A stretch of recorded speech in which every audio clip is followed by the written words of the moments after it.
So today we're going to drill the block on a 45 pound per minute gun. We want to start with the ISO side. If there is going to be a clog, most of the time that's where the clog is going to be. You remove the two bolts, the two wing bolts, and while you have this down, inspect that there is no obstruction in the wing, and also make sure that the O-ring is nice and pliable.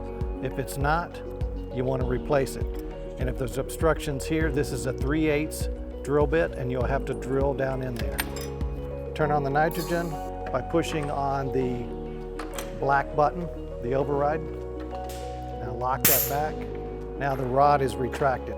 So he's going to take a number 27, which is the right drill bit for a 45 pound per minute gun.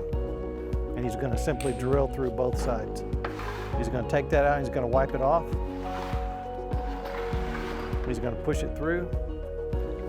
9 times out of 10, that's going to correct your ratio problem. And then turn the nitrogen back off and then reassemble. This will take care of most of the ratio problems by drilling the block.